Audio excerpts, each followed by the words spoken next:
to thank the FTA for this opportunity to speak to the membership.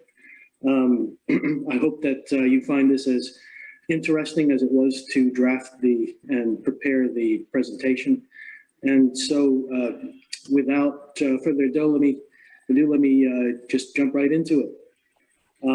So today we're going to talk about forced labor, what it is, and then I'm going to discuss the ins and outs of a forced labor audit. I'll tell you that a couple of years ago, I became the first attorney in the country to go through a forced labor audit. I was in the midst of a large focused assessment or a full-scale customs audit on one of my clients, and customs came and gave us a notice, about 2 weeks notice, that they were going to initiate the first forced labor audit on my client. So you can imagine there was a certain amount of furious learning, is what I'll call it, over the next 2 weeks as we tried to figure out what exactly customs was expecting of us. We understood what forced labor was, but there was no guidance at the time, and nobody had published any real literature about what customs was expecting of its importers, or what the procedures were for determining whether or not you had forced labor and how to deal with a forced labor issue. There's been substantial progress since then, but you know, at the time, all we had was what we could get from customs and what they had published, which was very little. I'm pleased to say that we've come a long way, and that there's a certain amount of knowledge out there. There's a good book of knowledge on what forced labor is. Unfortunately, for my client, we were stumbling quite a bit, but we did get through it. So let's move on to what forced labor is for anybody who's unaware. Forced labor is defined as all work or service which is exacted from a person under the menace of any penalty for its non-performance. That could be any adult or child who is employed involuntarily or by abuse, threat, or penalty. And it's estimated that for every 1,000 people, about 5 are victims of illegal forced labor practices. Forced labor is defined by statute in 19 U.S.C. 1307, and I've put it up for you here. It is, again, all goods, wares, and articles, merchandise that's produced in a foreign country by convict labor, forced labor, or indentured labor. And any time that you try to import merchandise into the country that is subject or where forced labor is used, that's prohibited.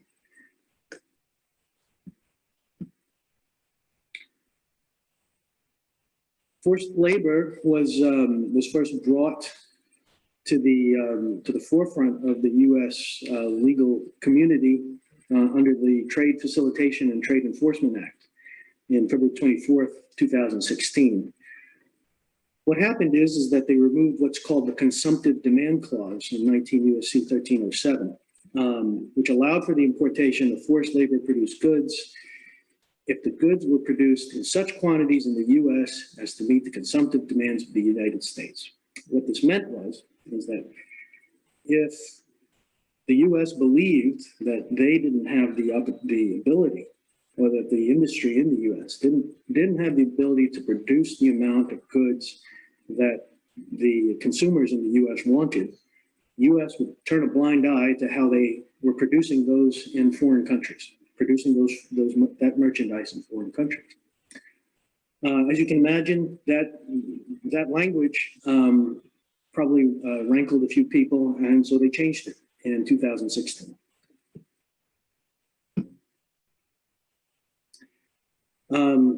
The question is that, you know, why is this only happening now in 2020, 2021, and it started in 2019, 3 years after the TFTA was passed. On October 1st, there was a case where 5 U.S. importers were issued what are called withhold release orders, which we'll go over in detail, which prevented them from importing merchandise that was assumed to be subject to forced labor into the country. It was a big deal back in 2019 because nobody had ever seen it before.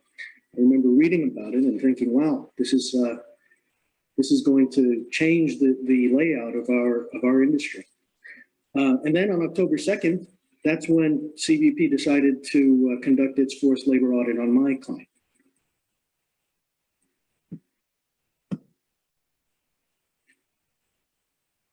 So a good question that people ask generally is, why should we pay attention to forced labor? I mean, other than the social consequences and our, our commitment to not having slave labor or forced labor within our supply chain. The answer is that there are monetary problems, and those you might find with respect to withhold release orders and what are called findings.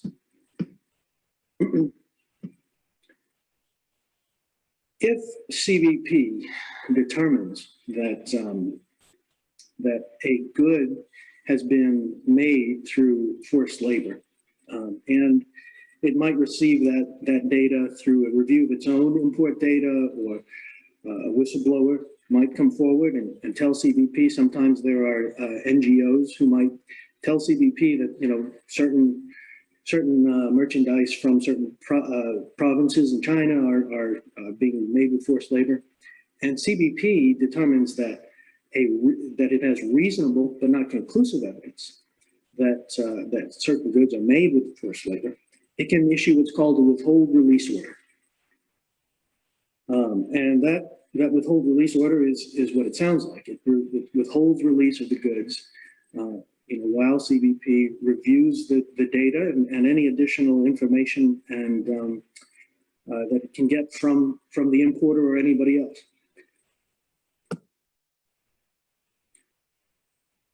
When a withhold release order is issued, the importer has 3 months to do one of the two things, one of the following. First, it can export the goods. In that case, it just it'll receive a disposition order from customs to move the goods, and it can either export it to a non-contiguous country. I don't think that you can put it into an FTZ under an export-only status, but I'm not 100% sure. Or the importer can file a petition for release, which would contain contain the next couple of things. It would provide a signed certificate of origin from the foreign producer, saying that there was no forced labor, and it has to produce a statement that no forced labor was used when making the goods from the ultimate consignee. If the importer fails to do either of these things, the goods will be excluded. So what I've got here is an example of a certificate of origin from the foreign seller. As you can see, the certificate of origin requires that you identify the quantity, the type of merchandise, the number of packages, and who carried who transported the merchandise into the U.S. and where it was entered or attempted to be entered. And then there's a certification that that the labor was not forced.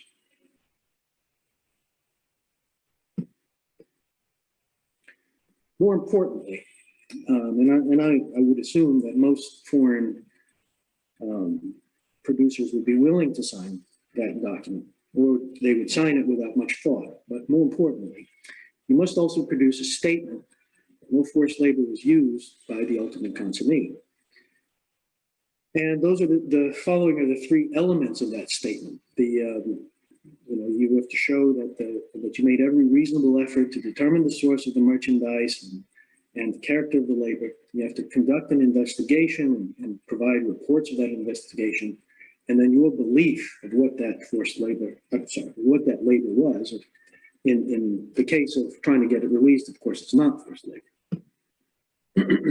Now, a statement without backup is, of course, simply words on a piece of paper. So that statement must be detailed and thorough enough to be able to convince customs that you have clear and convincing evidence that forced labor was not used during the production of that merchandise.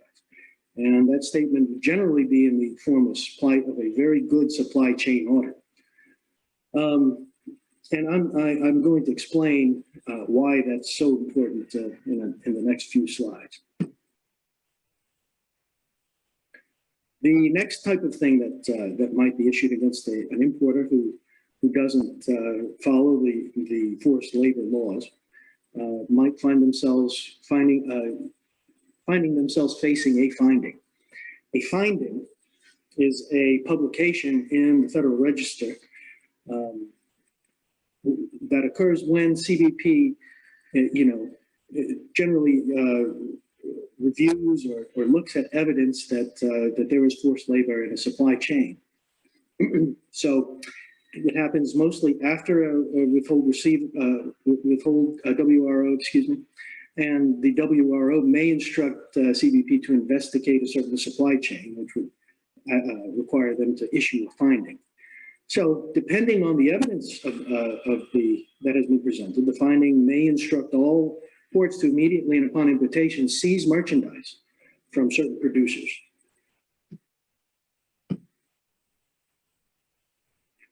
Now, when a finding is published in the Federal Register, again, the importer has 3 months to provide a response. However, they can't export the goods this time. So they're either going to, the importer either needs to prove that the merchandise was not made with forced labor, using, again, a certificate of origin or a statement, which we just discussed. Otherwise, the goods will be forfeited. And again, that statement without backup is simply words on a piece of paper. You must have a detailed and thorough supply chain audit with some indication that, that you've done some due diligence and that you were able to prove with clear and convincing evidence that that merchandise was not made with forced labor. Okay, so if withhold receive orders and findings are not scary enough, I've prepared a little bit about the penalties that are associated with forced labor violations. Civil penalties will generally be issued under 19 U.S.C. 1595A, which is the statute that covers unlawful importations. 1595AA allows CBP to seize anything that was used in connection with an importation. So it would be a conveyance, any merchandise that was used to assist in this importation. 1595AB, which is probably what most people are more concerned with, is the penalty, which would be imposed upon any person who directs, assists financially or otherwise, or is in any way concerned in an unlawful activity connected with an importation. That's a very broad. That's a very broad description. And 1595AB is easily the best tool by which customs can use to put an umbrella over the importer who thinks that they can get away with importing merchandise that was made with forced labor. 1595AC is the section which allows CBP to seize any merchandise that was imported or attempted to be imported contrary to law. The thing about 1595A penalties and seizures is that those are all civil. What we need to be aware of is that there are also criminal statutes which are aimed at preventing forced labor in the U.S. So under 18 U.S.C. 1589A, the procurer of forced labor is targeted. So anyone who obtains the labor services of another person by reason of force, threat, or harm can be imprisoned for 20 years or up to life if there is aggravated circumstances such as sexual trafficking, kidnapping, etc. And this is important as well. 1589B helps define, the mens rea required, whether or not you need to be knowing in reckless disregard of the fact that you are benefiting from a venture which has forced labor, you can be subject to this penalty. And it's, as you can see, knowingly and in reckless disregard of very low bars for determining whether or not a criminal statute can be applied against a person.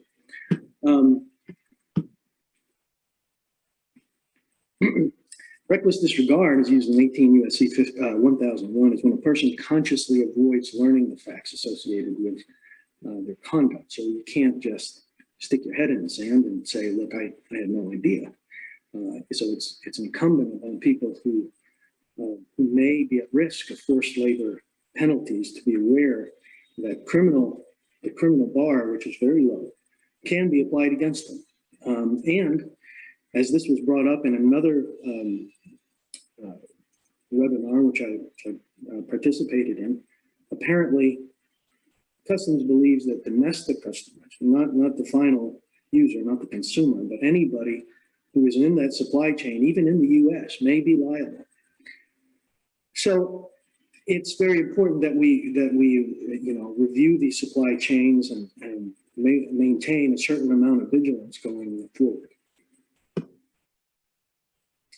Now, if you recall previously, I said I would get back to why a statement without backup is simply words on a piece of paper. That detailed and thorough supply chain audit is something that you need to take seriously, because even if you were just saying, I don't believe that somebody is using forced labor, you might subject yourself to 18 U.S.C. 1001, which is falsifying, concealing, or covering up materials within the jurisdiction of the U.S. government by any trick, scheme, or device. In other words, if you lie to a government official, you may be subject to 18 U.S.C. 1001. Excuse me. The fines for violating 18 U.S.C. 1001 is $250,000 less, but includes prison time. Moreover, if the government gets particularly frisky, they might decide to use 18 U.S.C. 542, which is entry of goods by false statement. So let's say that you as an importer provide a very detailed statement and an audit report that shows that no false labor was used, but then the government flies a drone over over the fields where your merchandise is being produced and has pictures of guys holding people at gunpoint while they work. And so you've basically made an entry of a good by a false statement. In that case, you again might see a fine of $250,000 as well as prison time. In certain cases, which I've seen, Customs will sometimes throw 545 at you, which is smuggling. Again, that is through the use of false documents. The penalty is $250,000 or less, and again, there's some prison time. So now that everybody is sufficiently terrified, let's talk about the forced labor audit and how you may be able to pass an audit if Customs comes to your door. Hey, Jay, before you go on, if you don't mind, one Sure. question from the audience. Absolutely. Dallas Group asked, what was the product of your first audit? In other words, what was the merchandise involved? If you can share that with us, obviously with respect to your client's confidentiality. Sure. It was oil field equipment. Oil field equipment. Yes. Okay. So Thank you very much. A low risk, something that's low risk. I mean, things that tend to be more complex are less likely to be subject to forced labor. All right. Thank you very much. Sure. We'll let you get on to the forced labor audit details, and I appreciate you taking the question. No problem. So, and I'm sure that many of us have either encountered or have heard of people who have had to go through a customs audit or a RASA, a risk analysis and survey assessment, which I think previously they called those quick response audits. They keep changing the acronyms on me. But in many cases, the forced labor audit, very similar to your regular customs audit, they will give you a very scary letter that says they're going to come in and look at your procedures and test your internal controls. which of course will terrify your staff. And so after you receive that letter, a couple of weeks or maybe a month later, Customs will come in with their opening conference where they will put on a show and a display of why they're focusing on forced labor and what their goals are. And then they will give you a questionnaire. That questionnaire will have questions about what your forced labor internal controls are and how you deal with forced labor issues. They will request some documents, and they may go ahead and conduct interviews as well. After the interviews are done, and you've provided all the information that you have on your compliance program does not allow for forced labor in your supply chain, best case scenario. Customs will then will draft, it usually takes a couple months, will draft its report. And that report will indicate their findings, and they'll give you the opportunity to provide a response if you have one. After that's done, then they'll issue the report. This is where it changes a little bit. So after they issue their report, in a regular focused assessment or in a RASA, or what used to be called a QRA, Customs had the opportunity to recommend coming back, and they would say, we're going to keep coming back until we feel that there is insufficient risk at your place of business. But they won't come back for the forced labor audit. What they'll do is they'll give you, it's simply pass fail. They'll tell you either think you're doing well or you're not. Unlike, those pass fail classes you may have taken in college, the pass fail consequences for failing a forced labor audit, or as you've seen, as I was discussing previously, penalties and possibly going to prison. So, while it may sound easier, it really isn't. And it's something that I learned quickly that we need to take very seriously.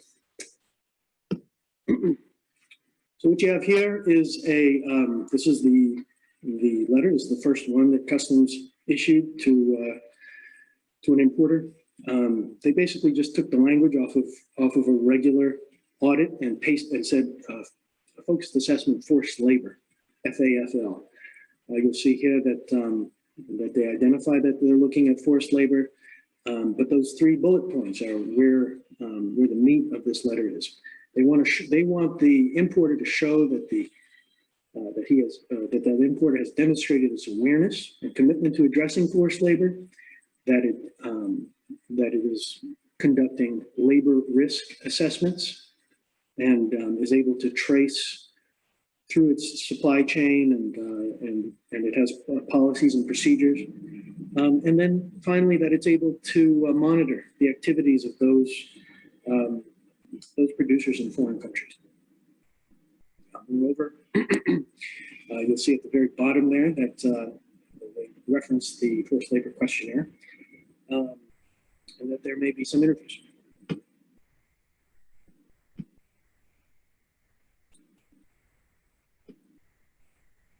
This is a continuation of the audit letter that I received. So you'll see here that they, again, want to go through some walkthrough entries. They're going to make requests of the company as to certain documents, and that they will be interviewing knowledgeable personnel. Now, I'll just take a quick minute here to explain that much like any other audit conducted by Customs, we did go through the process of discussing the questions being asked and talking to the people involved. You definitely don't want to let somebody who's been assigned to oversee a forced labor program talk to Customs unless there's an attorney in the room, and unless that person has been sufficiently informed of the questions that may be asked. So what I've done is I've taken, for the rest of this talk, what I've done is I've taken the questions that are on a forced labor audit. I've split them up into 4 separate sections, which I believe are indicative of what would you would need to do, what you would need to assess in terms of a good forced labor control policy. So the four sections are as identified by customer control environment, which are basically internal controls. So your internal procedures, your personnel, code of conduct. Two is a risk assessment. So that's the pre-screening of potential vendors and to a certain extent, the screening of existing vendors. Three, which was the information and communication, purchasing, procurement, contracting, and the second part, control activities, is what happens after you sign the contract. How do you control your vendors? And that's generally with contractual language. And finally, the fourth section is post-transaction monitoring. In other words, how do you keep your vendor from using forced labor after they've signed a paper that says that they're not going to do it? And you know, you're trying to control a vendor that's maybe 1,000 miles away. So that fourth part is especially important.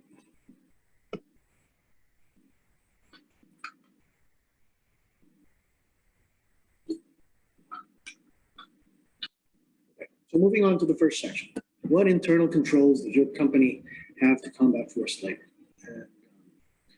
Customs is going to look at that, look for that in the code of conduct, in your procedures, and your personnel. So for example, here's the first question that they generally would ask. Is someone in your company responsible for the corporate social responsibility? Can you identify them? Secondly, does your code of conduct specifically clearly prohibit forced labor? Is there a section that's defined in that code of conduct?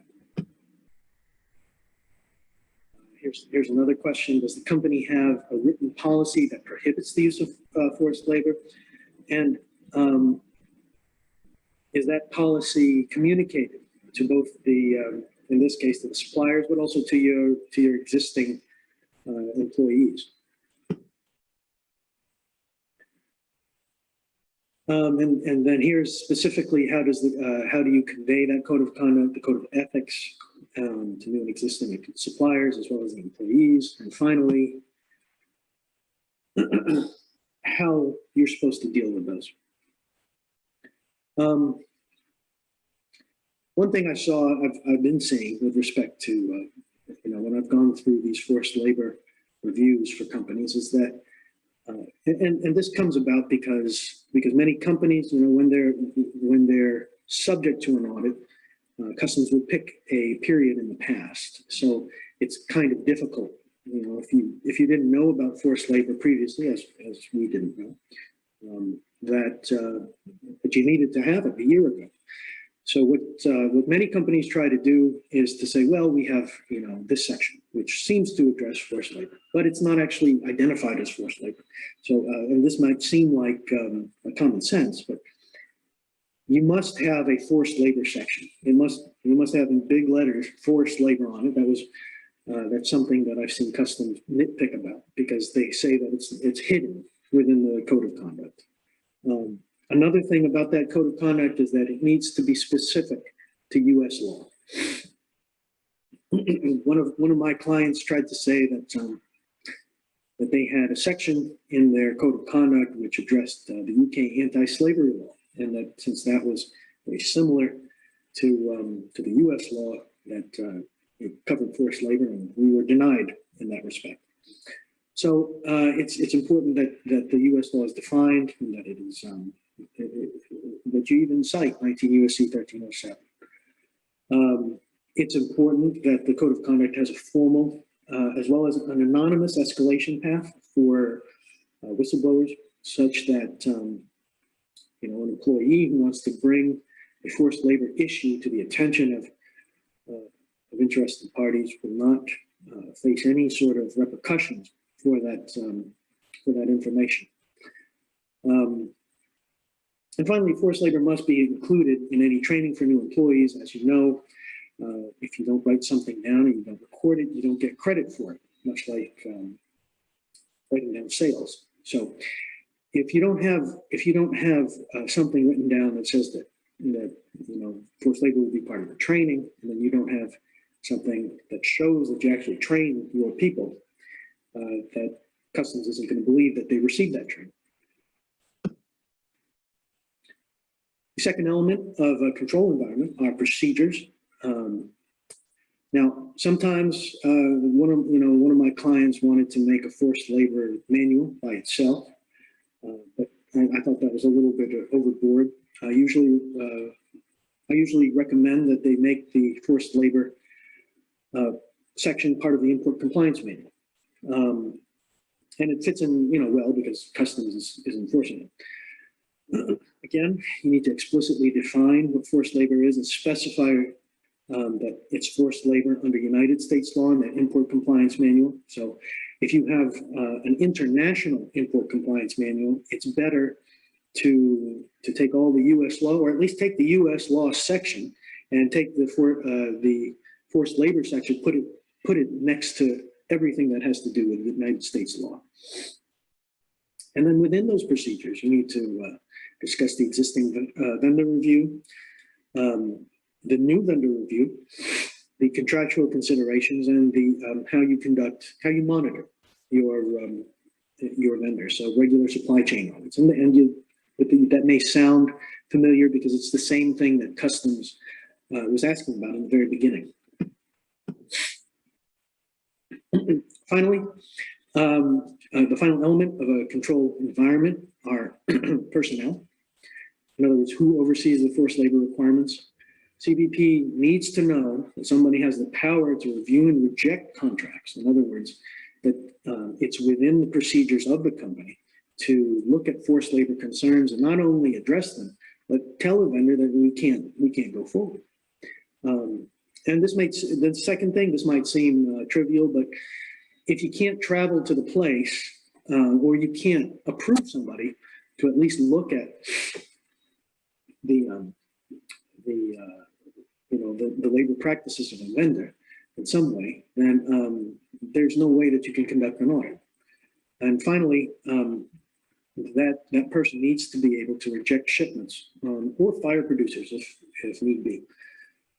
So best practices, you want somebody who's high on the org chart, maybe a C-level person, to oversee this. However, I understand that most C-level people really don't want to have to go through the nuts and bolts of every contract. So what's more likely is that you'll get an import compliance manager who has a direct report to that C-level executive, who can then review and reject contracts, approve travel or expenses as needed, and reject shipments if need be.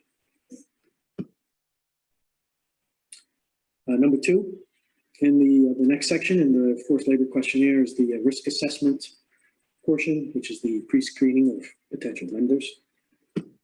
Customs would like to know, and here you'll see some of the questions that Customs has asked. What is your risk assessment process? How do you know that your vendors aren't actually using forced labor, and how do you determine whether or not that vendor may be in line for a deep dive?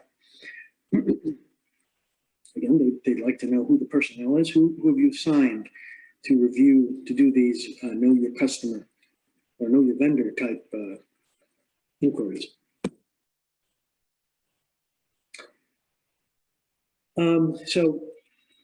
These are continuing questions. As your company identified via risk assessment or other process, which suppliers are at risk? Do you have a map or some way of explaining which suppliers within the supply chain might be at high risk for forced labor? This one is actually not in that section, but I think it should be. So I moved it. What procedures does your company use to vet select new suppliers or vendors? Pretty straightforward. And so what does that mean practically?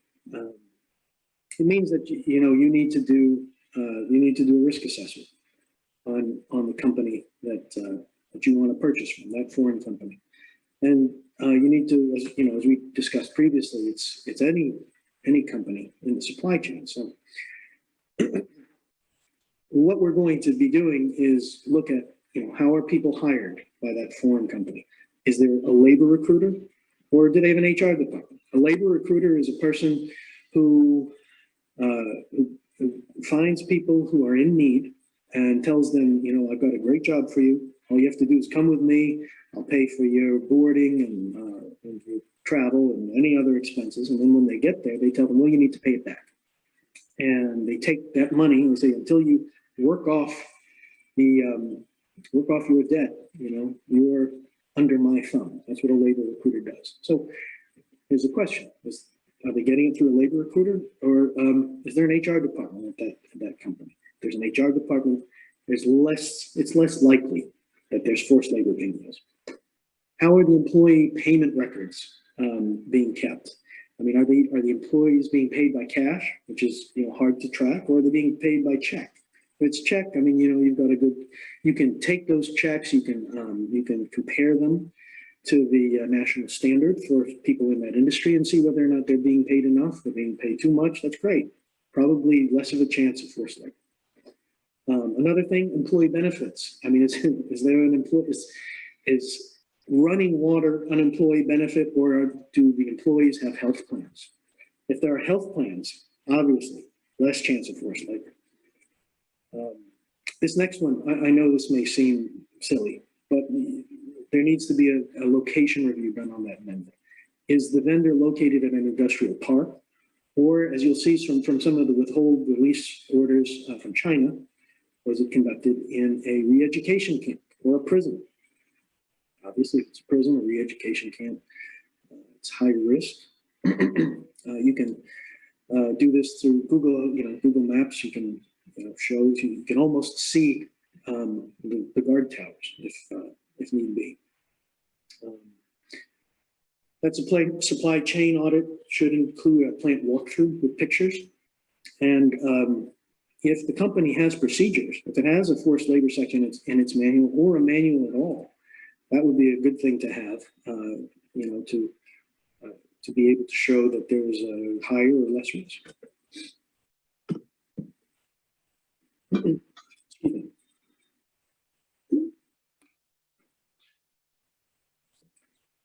Section 3, information and communication, purchasing, procurement, contracting, and control activities. In essence, what does your contract say? How do you control that vendor? Here are the forced labor questions from that section. Do your supplier contracts include supply chain standards and prohibit the use of forced labor? Does the company require that direct suppliers ensure that the second tier suppliers don't use forced labor? They want explanations. And again, you'll see here's that issue about labor recruiters. Does the company require that suppliers in the supply chain disclose if they use labor recruiters? And you'll see there's a prohibit worker payment of labor recruitment. And how does the company require suppliers in the supply chain to hire foreign workers? Is it directly when practical, or do they, again, use a labor recruiter?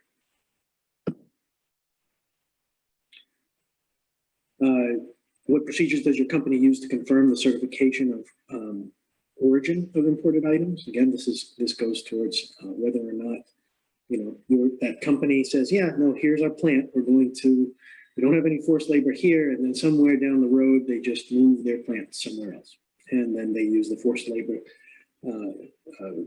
practices at that different plant. This question, again, towards contracts, does your company require suppliers to provide statutory declarations that they won't use forced labor? In many cases, they will. They'll give you those signatures, and sometimes not. Does your company maintain data about the import supply chain, and does relevant staff, so procurement teams, contract managers, purchasing, and so hopefully legal as well, receive training on how to address the risk of forced labor in the supply chain? That is so that customs knows that your entire organization is aware of the problem and are able to spot issues and bring those issues to the necessary people. So how do you control your vendors? Obviously, it's very difficult. As I said before, many times these people are thousands of miles away under a different regime of laws. And the answer is with your contract. That's the best you can do, unless you have some connection with the mafia. So contractual language is important, and you need to have contractual language that defines forced labor, that prohibits the use of forced labor by the vendor and its subvendors, allows for an annual audit or an at-will audit of labor practices should an issue come up, and it requires the production of labor-related documents on request. This is important as sometimes they'll just charge you for it, and requires that the vendor signs a certification. Now, in drafting contract language for companies, I found that many are okay with the definition and the requiring of production of documents. Also with the certification, more or less. The audits, not so much, but it's something that you need to push in your contract negotiations. And so that raises, and I know this comes up a lot. People ask me, how do you make sure your old vendors are not using forced labor? Because obviously, the law was relevant the minute it was published. So what I have here is I quote from an older case. It is from 1996, but it's one that I think is relevant, and it sort of it encompasses what you must do. So we have long followed the rule that the courts must enforce contracts as they are written, unless such enforcement is contrary to law or public policy. In other words, because many contracts today, unless they're written on the back of a napkin or it's just a PO, most contracts have a provision for cancellation of a contract if that contract is violating law. So how do you tell your vendors that you're trying to get out of a contract if they're using forced labor? Is I would go back and do a review and see if you have the ability to exit a contract because what they're doing is violating the law.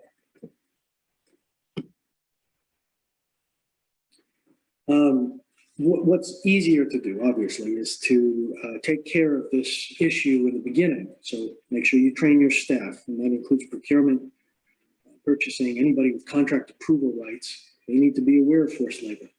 They need to know that they can stop a contract negotiation and how to do it properly, so that somebody up the chain can make the decision on whether or not to stop it altogether. And finally, as we said before, it's important that these people know that there are no negative repercussions for slowing down a contract. Obviously, the lifeblood of companies is money, but we don't want people thinking that they're going to be fired if they decide that a contract needs further review. Finally, the last part of this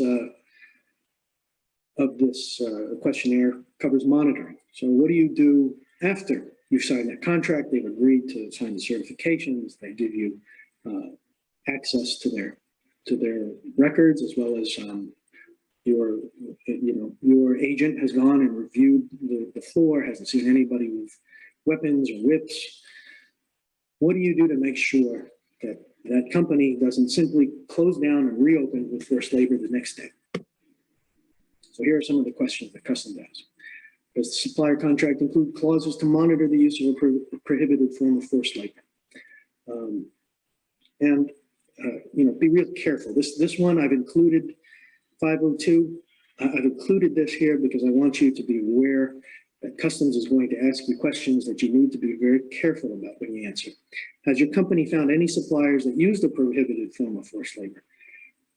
If so, explain the actions taken to address the situation. So if you answer yes, we did. We found one supplier, but and they're still there. You open yourself up to a possible investigation. 503. Does your company conduct or hire somebody to do internal or external audits of suppliers. So as long as the customer wants to know whether or not you're continually reviewing your suppliers to see if they're using forced labor. And they want you to identify those, that personnel and provide the reports.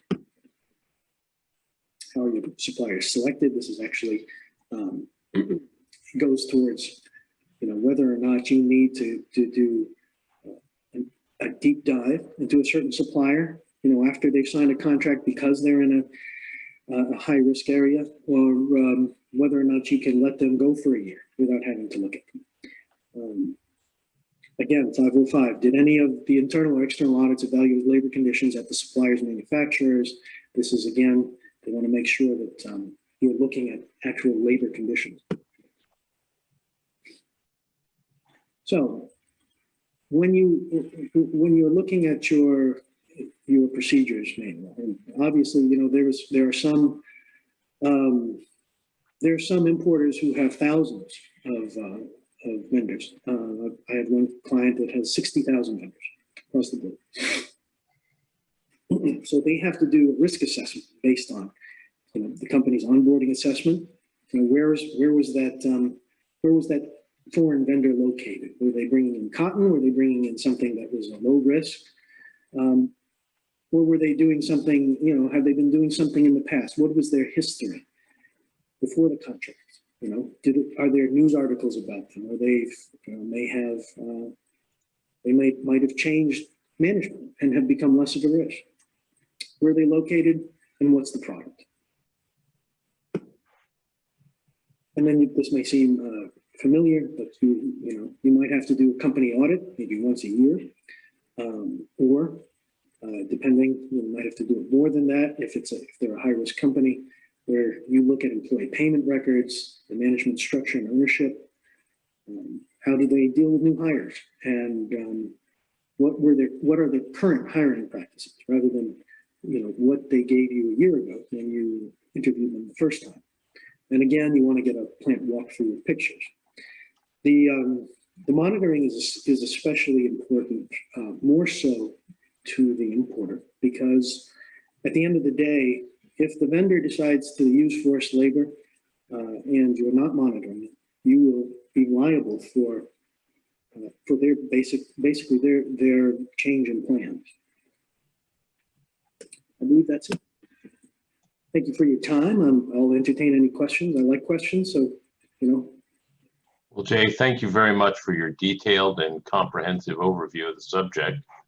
We have a couple of questions that have come in while you were doing your presentation. Sure. The first question was, do you recommend having counsel present for this initial meeting with CBP? Absolutely. I recommend that any time that you're talking to customs in the context of an audit, in a risk analysis and survey assessment, a focused assessment, that you have counsel present. And in my experience, there have been times when I've actually had to tell people to be quiet. So yes, you must have somebody, you must have your counsel there, because keep in mind that although customs likes to come in during those initial reviews and say that we're here to work with you, that's not true. It's an adversarial process, and what they want is to look at your risk profile and make a determination of whether or not to let you go through an audit again, to leave you alone, which is the best case, or whether or not they're going to recommend that your file goes to enforcement. And they may recommend that file go to enforcement on the first day. So of course, my recommendation is that you need counsel at that first opening meeting in all cases. That's a great question. Very good. Also, in your experience, does CBP also want to review the compliance program? The question isn't specific about which compliance program, but want to review your compliance program in conjunction with this type of visit. Another great question, and yes, that's one of the tent poles of a focused assessment or a RASA, is that they want to see that you have procedures. That's the main form of control is that your employees know what to do and when to do it.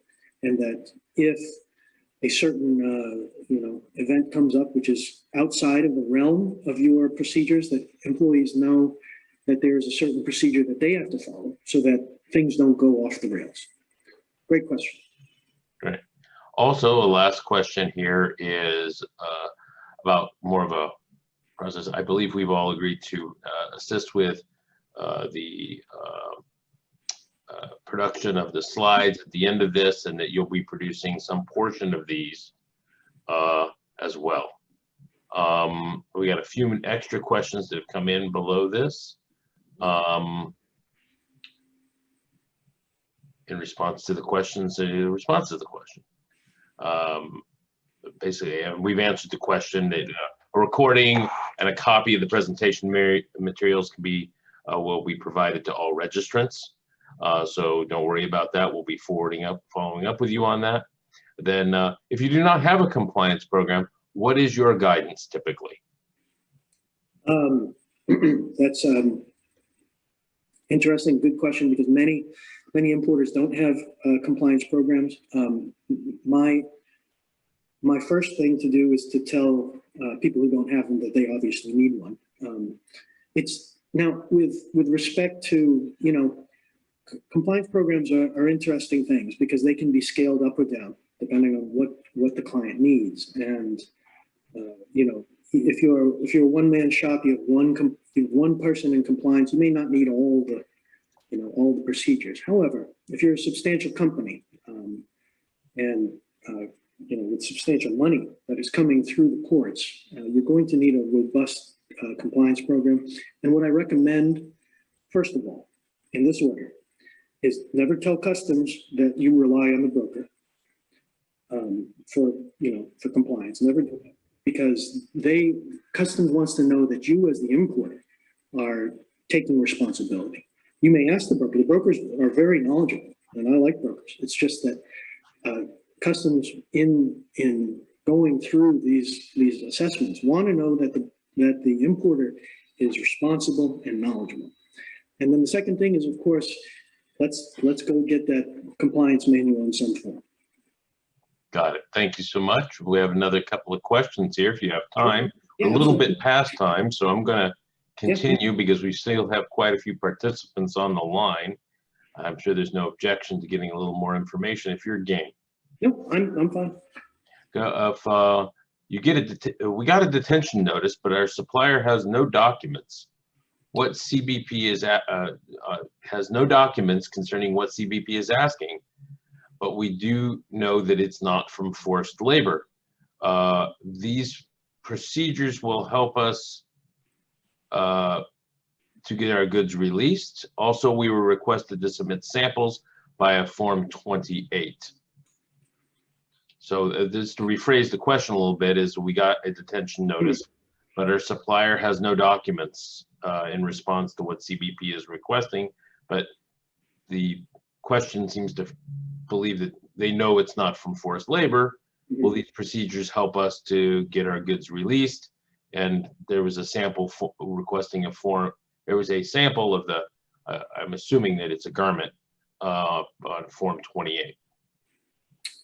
The procedures in and of themselves is not something that you would present to customs in the context of a CF-28, although they're always helpful to have.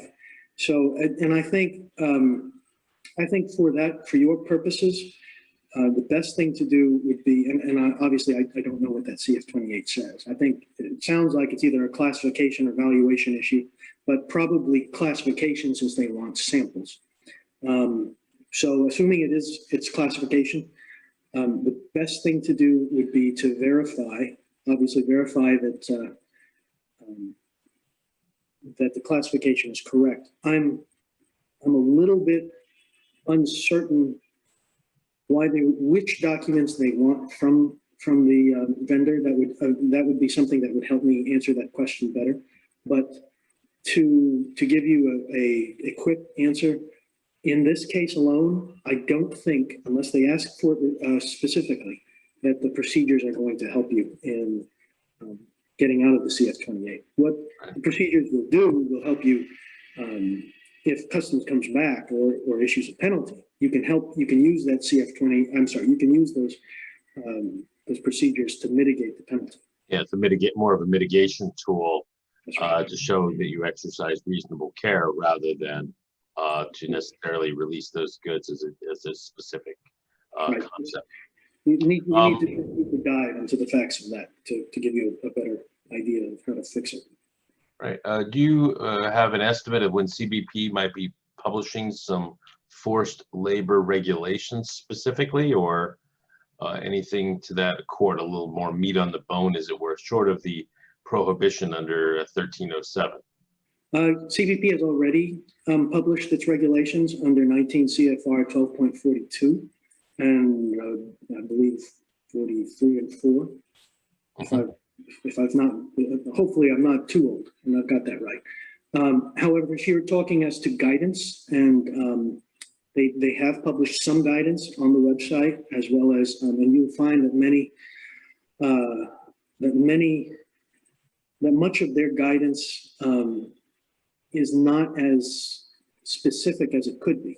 And I think that's because at this time, we're still in the nascent stages of what forced labor enforcement looks like. And so I'm not 100% sure if they're going to come out with more. I assume there will be, so that they can standardize it across the ports.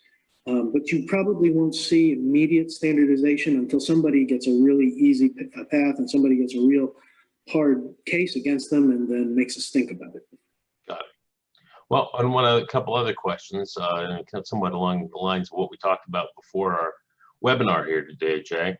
Aside from the current withhold release orders that have been issued toward this region, do you see any other regions around the world that would be considered high risk for forced labor?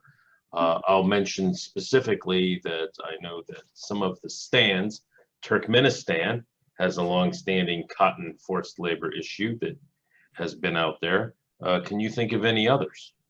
Yes, there's currently China has become a focal point for customs forced labor initiative. And that includes, and I can't pronounce it, I apologize. If there's a Chinese person there, please don't be offended. I believe it's pronounced Xinjiang area for cotton. There's also, there are photo cells in China, which they're addressing. And I think that if you looked at the withhold release orders that have been issued, that a good deal of them have been in China over the years. I mean, we've seen them all over the place, but mostly China. Okay, so aside from China seems to be the focus of the administration's targeted enforcement at this time, but there are other obvious regions, and we've mentioned a few. And the last one, and also I think the issue of, kind of the mission creep, shall we say, going into other industries, which you mentioned, the issue or concern surrounding both FCC related products came out in the international trade today, as well as the questions about polysilicon. And so do you see those areas as being areas for likely enforcement by CBP? Yes, absolutely. Great question. I think the government has already targeted those areas, and that we will see an increase in the number of withhold release orders that are issued, for photocells, which is unfortunate for the Biden administration, because I believe almost all of the photocells are coming from China, and there's a great push to move towards solar energy, and if we're going to target that area and that industry, the Biden administration is going to have to take a long look at how they're going to provide those cells to the public. Okay. And as our last question for the day, do you feel that, or are you familiar with the HR 11155 and Senate Bill 65 with respect to forced labor laws and whether they'll be moving forward or not? I don't know if you're tracking that legislation, but apparently one of our participants is, and would be interested to know if you've been tracking that legislation as well. I have not. I apologize for not knowing what this one specifically goes after, but I'll take a look and I'll get back to you. Very good. That question was from Della Stroop at Roanoke concerning that, and I'm sure we'll be able to speak more with her about the current status of those bills. But I would say that if there seems to be anything that this administration and the divided House and Senate can agree on, it seems to be enforcement with respect to forced labor. I know there are a lot of Senate bills and from various senators that have been thrown on the table. The question is whose bill will get the most bipartisan support? And I suppose if we knew the answer to that one, we could run for Congress tomorrow. So Indeed. there you Leave it to Roanoke to give me the hard question. go. Fair enough. Well, everyone, thank you so much for participating in today's event. Thank you to our speaker, Jay Kayan. Jay, you did a great job, and thank you so much for this comprehensive attack, as well as very detailed attack on what forced labor is about and how to survive the forced labor audit. We appreciate your time here at the FTA, and thank you for all the valuable information that you're sharing with the participants here today. Thank you. Thank you for the opportunity.